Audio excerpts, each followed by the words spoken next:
Il m'est très agréable ce matin d'accueillir en votre nom et de souhaiter une chaleureuse bienvenue à Richard Lehmann et à son épouse. Richard a bien voulu accepter l'invitation de l'école du sabbat pour venir passer la journée avec nous. Je l'en remercie chaleureusement. Beaucoup d'entre vous le connaissez. Quand on pense à Collonges, on pense souvent à Richard, mais certains ne le connaissent peut-être pas. Alors je vais dire certaines petites choses, il y en aurait certainement d'autres à dire. Richard a été pasteur, professeur entre autres choses de Nouveau Testament, doyen de la faculté adventiste de Collonges-sous-Salève, président de fédération, président d'union. Voilà, je m'arrêterai là. En tout cas, Richard, nous sommes très heureux de t'avoir avec nous ce matin et nous serons très heureux de t'entendre. Que le Seigneur te bénisse dans le message que tu as à nous donner.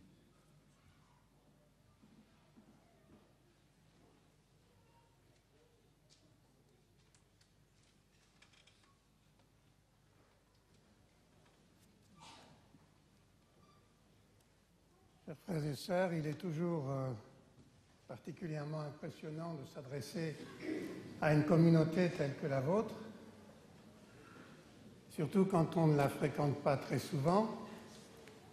Il est difficile de trouver un sujet que l'on puisse partager. J'aurais bien pu vous parler du retour de Jésus, au moins j'aurais eu un point commun, mais comme il est prévu de traiter cette question cet après-midi, il m'en fallait trouver une autre. Alors s'il est quelque chose de commun entre vous et moi, c'est bien la prière. La prière, c'est quelque chose que nous partageons tous, qui n'est d'ailleurs pas propre à l'Église adventiste, ni à la religion chrétienne. C'est un élément que partagent l'ensemble des religions. Dans les religions païennes, la prière est une formalité dont la forme est prévue, les termes, son efficacité dépend du respect et de l'ordre des mots dans lesquels on la prononce. Et il ne faut pas en déroger sous peine d'inefficacité de la prière. Il faut répéter des mantras, égrener le rosaire. Dans la religion chrétienne, on en est parfois arrivé à faire de même du Notre Père, prière merveilleuse, quasi magique, que l'on se plaît à prononcer avec respect en assemblée. Il nous semble accomplir un acte sacré lorsque nous prononçons tous ensemble cette prière. Quand j'étais jeune catholique, après le confessionnal, le prêtre m'envoyait en réciter quelques-uns avec quelques Ave Maria. Et nos prières ressemblent souvent à celles que nous adressons aux distributeurs de bonbons ou de chocolat, dont nous attendons que la généreuse distribution tombe dans le réceptacle au bas de l'appareil lorsque nous avons mis la pièce. Et lorsque rien ne tombe, nous secouons l'appareil. Et nous secouons Dieu pour qu'enfin ça arrive. D'où l'importance de bien réfléchir à ce que la prière que Dieu nous a apprise, nous puissions la prononcer. Jésus a répondu à cette prière, a énoncé cette prière lorsque les disciples lui ont demandé « Maître, apprends-nous à prier ». C'est que prier, ça s'apprend. Il y a beaucoup de livres sur le sujet. Le plus souvent aujourd'hui, il s'apparente à une méditation bouddhique permettant de devenir zen, de trouver l'équilibre intérieur. Prier, ça aide à se sentir bien. C'est là pour objet de nous calmer, de nous apaiser. Et c'est vrai, si vous avez besoin d'un psy gratuit, vous pouvez l'avoir à la maison, en tout lieu. Vous adressez au Seigneur, vous verrez, ça vous fera du bien. Mais la prière n'est-elle que cela? les paraboles de Jésus ne sont pas toujours explicites. Il faut les analyser, chercher à les situer dans leur contexte. Il en est une, cependant, qui se trouve dans l'évangile de Luc, au chapitre 18, où, pour la première fois, il y a une introduction et une conclusion. Une introduction pour expliquer ce que la parabole veut signifier et la conclusion qu'il faut en tirer. Dans Luc 18, verset 1, il est dit « Jésus leur adressa une parabole pour montrer qu'il faut toujours prier et ne point se relâcher. » Voilà, cette fois, on ne risque pas de se tromper dans l'interprétation de la parabole. C'est une parabole qui nous enseigne qu'il faut toujours prier et ne point se relâcher. Mais la conclusion, au verset 8, est assez surprenante. « Quand le Fils de l'homme viendra, trouvera-t-il la foi sur la terre ?» Autrement dit, si nous ne prions pas sans nous relâcher, cela veut dire que nous n'exprimons pas notre foi. Ou, si vous voulez, prier, c'est exprimer sa foi. Tant que nous exprimons notre prière, nous exprimons notre foi. Alors, avec cette pensée à l'esprit, nous pouvons revenir à ce Notre Père que nous connaissons par cœur. Et alors là, je vous invite, comme les jeunes l'ont fait, à attacher vos ceintures, parce qu'il va y avoir un trou d'air. En effet,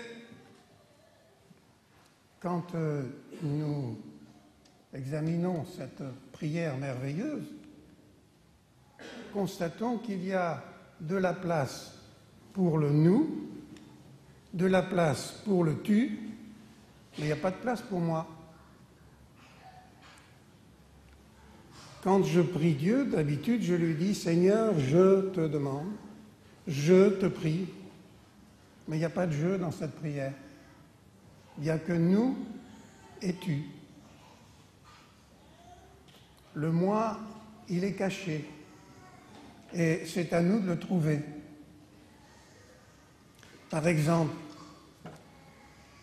je ne dois pas dire ni penser « Donne-moi aujourd'hui le pain de ce jour », mais « Donne-nous ». Ce qui veut dire que si j'ai du pain, je dois m'assurer que le nous en a aussi. De sorte que je m'engage dans cette prière. Et quand je rencontre mon frère, je ne dois pas lui demander « Bonjour, comment vas-tu ?» mais « Bonjour, as-tu bien mangé ?» Donne-nous notre pain. Il s'agit donc de m'assurer que nous bénéficions de ce pain pour lequel je prie. Parce que si je prie en me satisfaisant de moi, je ne réponds pas au contenu même de la prière, qui est de demander du pain pour nous. Voyons la seconde requête. Quand je la prononce, je me l'applique immédiatement. Pardonne-moi mes offenses comme je pardonne à ceux qui m'ont offensé.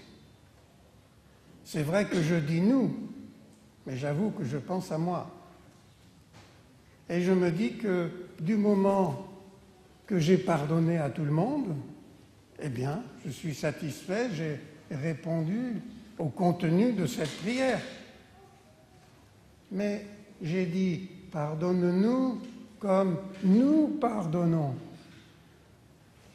Ah, ça devient délicat. Que veut-il bien dire « comme nous pardonnons » ? Et dans le fond, de quoi je me mêle ? Ils n'ont qu'à s'arranger entre eux. De quel droit puis-je parler au nom des autres ? Vous rendez-vous compte ? Dieu ne me pardonne à moi que dans la mesure où vous avez pardonné. Pardonne-nous comme nous pardonnons. Alors si vous pardonnez mal, moi je ne suis pas pardonné. Il faut encore que je m'interroge sur la façon dont tout le monde pardonne. Est-ce que je sais, moi, si vous avez pardonné à votre voisin? Mais en posant la question, j'entends déjà Jésus me dire, mais tu devrais le savoir. Tu devrais t'en préoccuper puisque ton pardon dépend de celui que les autres ont aussi accordé. Comment se fait-il que tu ne t'intéresses pas aux problèmes des autres? Ne t'ai-je pas dit, heureux ceux qui procurent la paix, car ils seront appelés fils de Dieu? Fils de Dieu. Ah oui, c'est vrai, j'ai commencé ma prière en disant « Notre Père ». Dès les premiers mots, j'ai dit « nous ».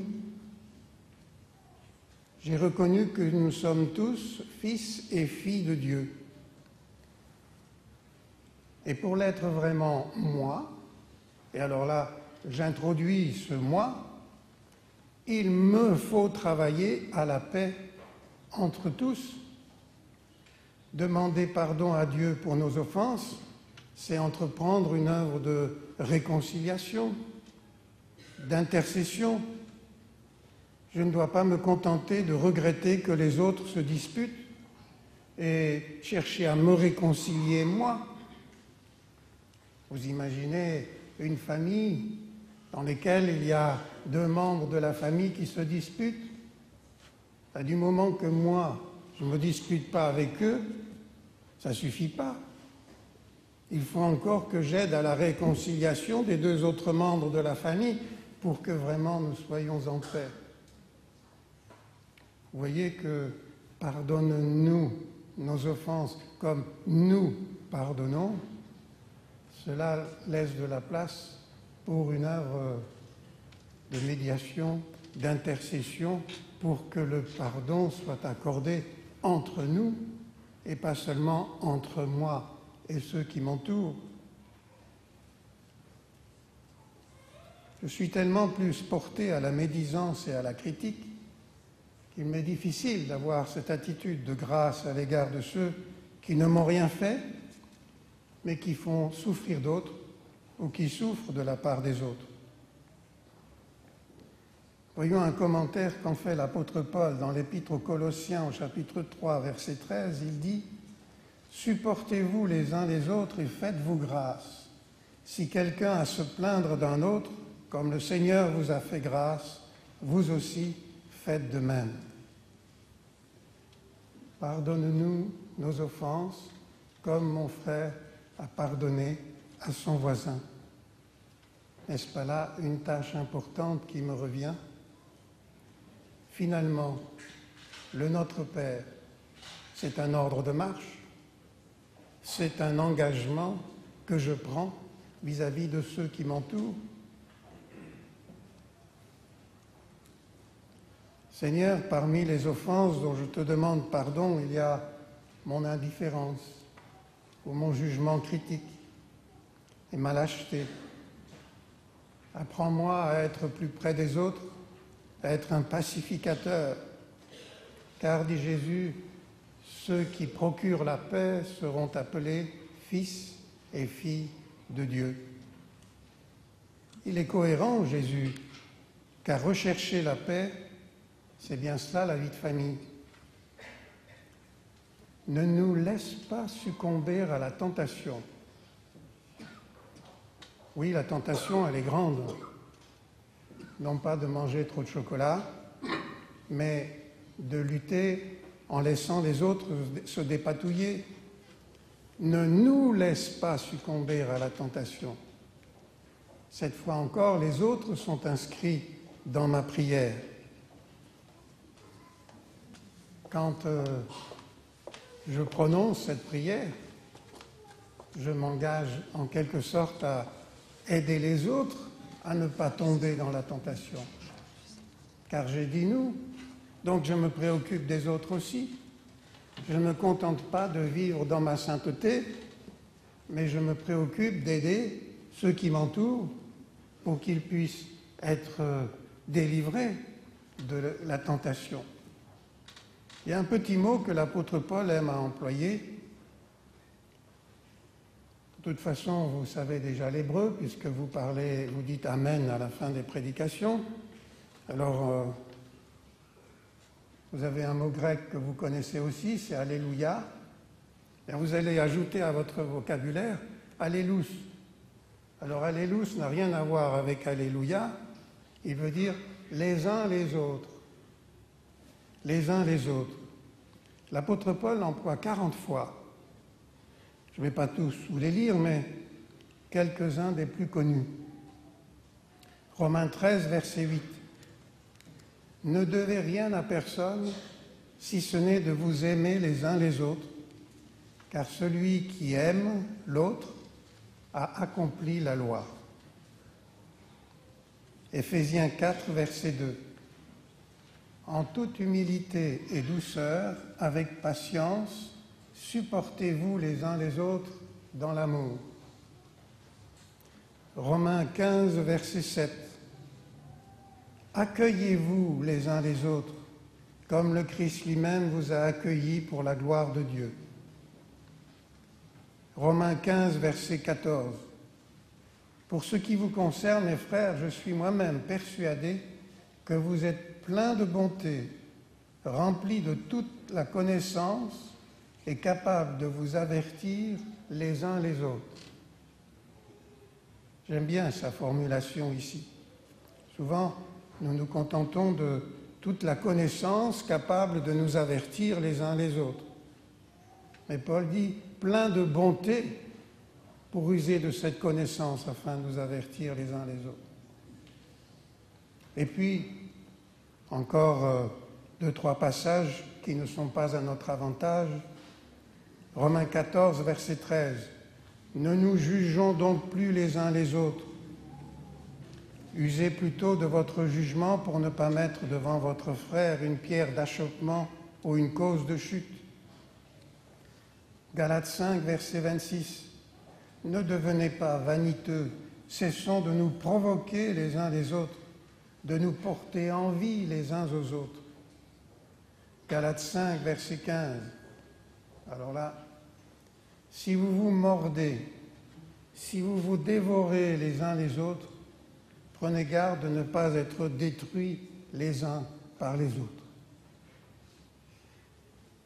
Comme vous le constatez, prier Dieu, c'est porter son regard vers son voisin. J'emploie parfois cette image en disant que quand je m'adresse à Dieu et que je le regarde dans les yeux, au bout d'un moment, il y a un malaise qui se crée. Parce qu'il y a un œil qui me regarde et puis il y a un autre qui regarde à côté. Alors à force de le regarder dans les yeux, je finis bien par regarder qui le regarde à côté. C'est mon prochain. On ne peut pas regarder Dieu dans les yeux sans être porté à regarder vers son prochain.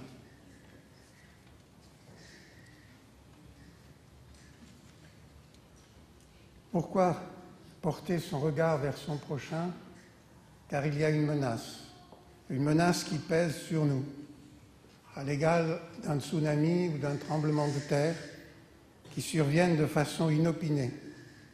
C'est une menace invisible et générale. Délivre-nous du malin. Certaines traductions ont « délivre-nous du mal ». La Tob dit « délivre-nous du tentateur ». La Bible de Jérusalem « délivre-nous du mauvais ». La prière nous rappelle que nous sommes bien faibles et que nos bonnes intentions ne suffisent pas. Nous avons besoin de secours.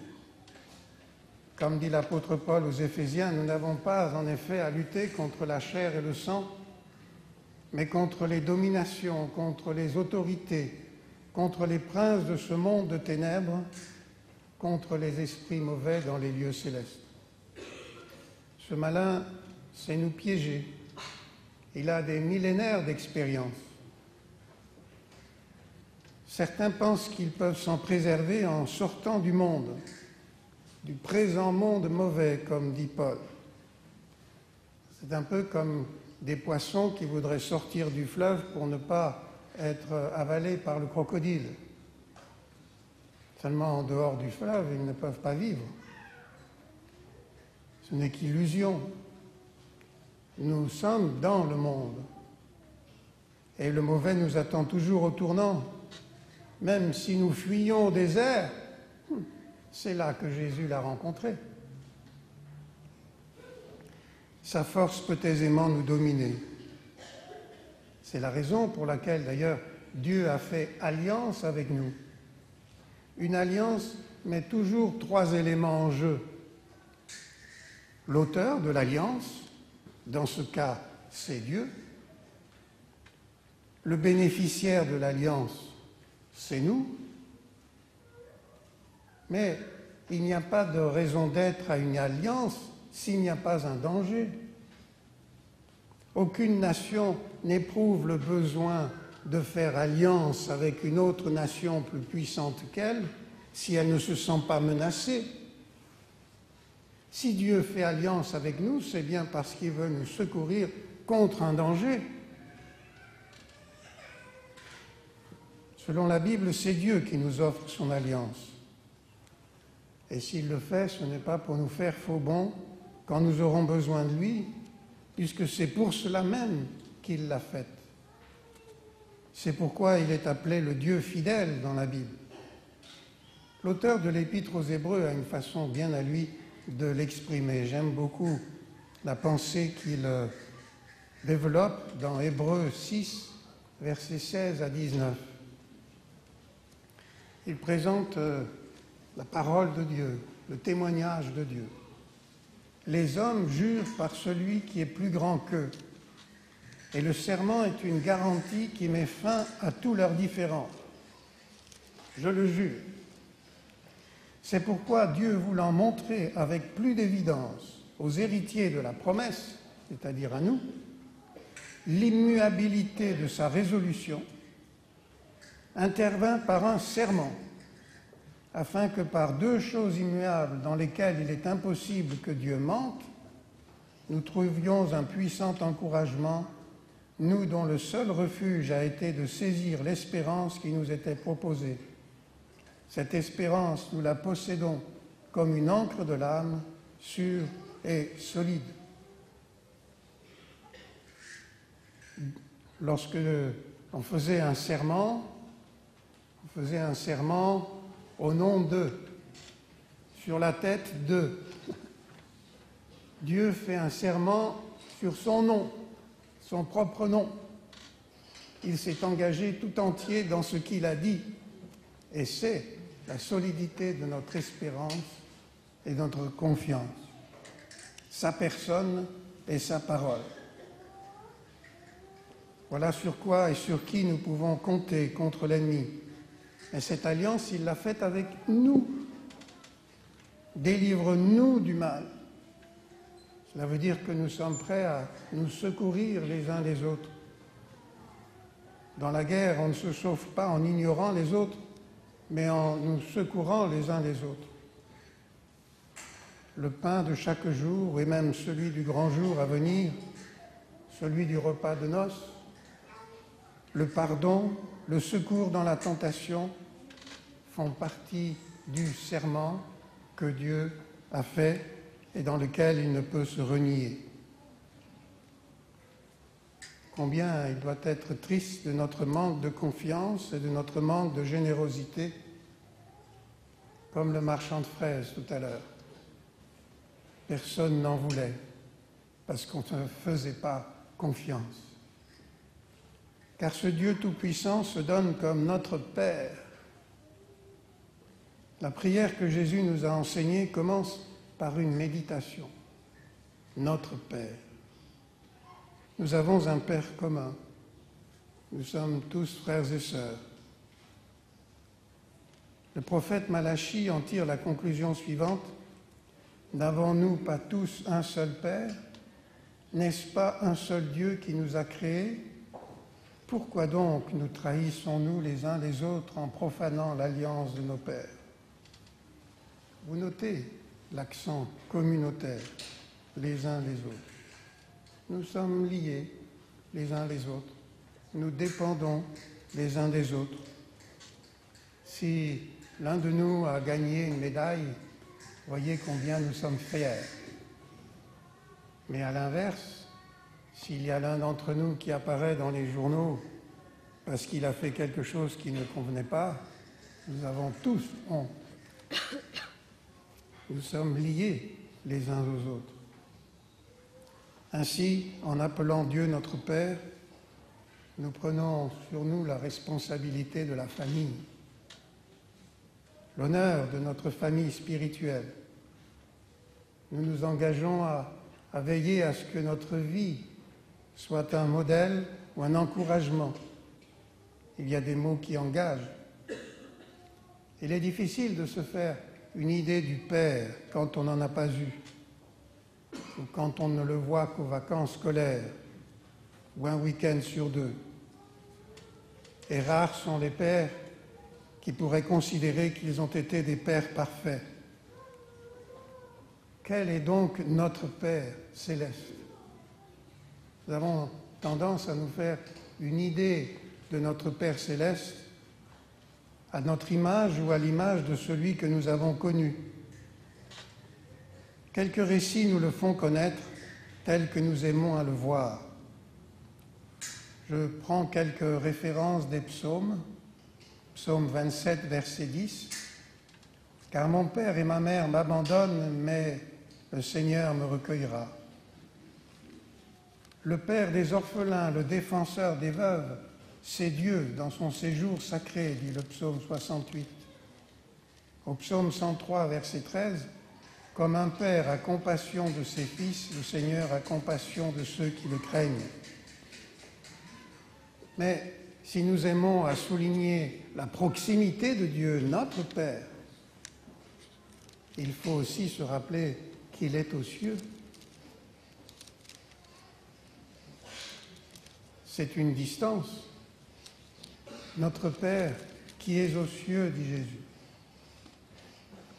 Pour l'apôtre Paul, la notion de Père exprime surtout le respect et l'autorité.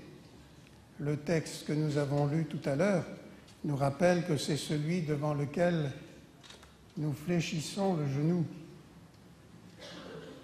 On est loin ici de là-bas, que certains traduisent incorrectement par papa parce que ça a une connotation française, alors que le Nouveau Testament lui-même le traduit Père. Dans Malachie, chapitre 1, verset 6, le prophète dit de la part de Dieu, « Un fils honore son père et un serviteur son maître. Si je suis père, où est l'honneur qui m'est dû? Si je suis maître, quelle est la crainte qui m'est due? Dit le Seigneur Yahvé. » Reconnaître Dieu pour notre Père, ce n'est pas seulement se réjouir du lien qui nous unit à lui, c'est aussi s'engager à lui obéir. C'est pourquoi Jésus poursuit en disant « Que ta volonté soit faite sur la terre comme au ciel. »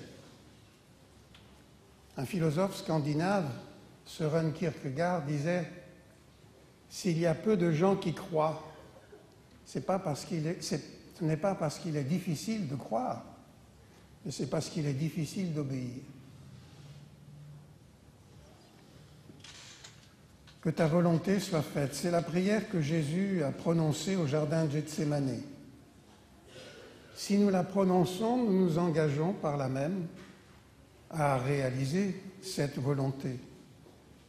Non en spectateur, comme si nous avions énoncé un vœu pieux, que ta volonté soit faite, mais en acteur, car finir par dire Amen à cette prière, c'est s'engager à le réaliser, car c'est le sens de ce mot. Chaque fois que nous disons Amen, nous disons qu'il en soit ainsi, et nous nous engageons à le réaliser. Nous sommes engagés dans un combat commun. Jacques ne dit-il pas, lui qui était dans le jardin de Gethsémani, « Priez les uns pour les autres afin que vous soyez guéris. La prière fervente du juste a une grande efficace. » afin que vous soyez guéris. Le terme grec veut aussi bien dire sauver. Nous pouvons nous associer à Dieu dans son œuvre de salut. Prions les uns pour les autres. Jésus nous a appris à abandonner le je et le moi pour faire usage du nous. Oui, Père, que ton nom soit sanctifié, que ta volonté soit faite sur la terre comme au ciel, car tous unis, nous plaidons tous ensemble pour que ton règne vienne, afin que nous soyons sauvés tous ensemble. Ce tous ensemble est devenu un slogan politique. Ce n'est pas le moment d'entrer dans ce domaine. Ça ne nous empêche pas cependant de l'appliquer à l'Église, tous ensemble,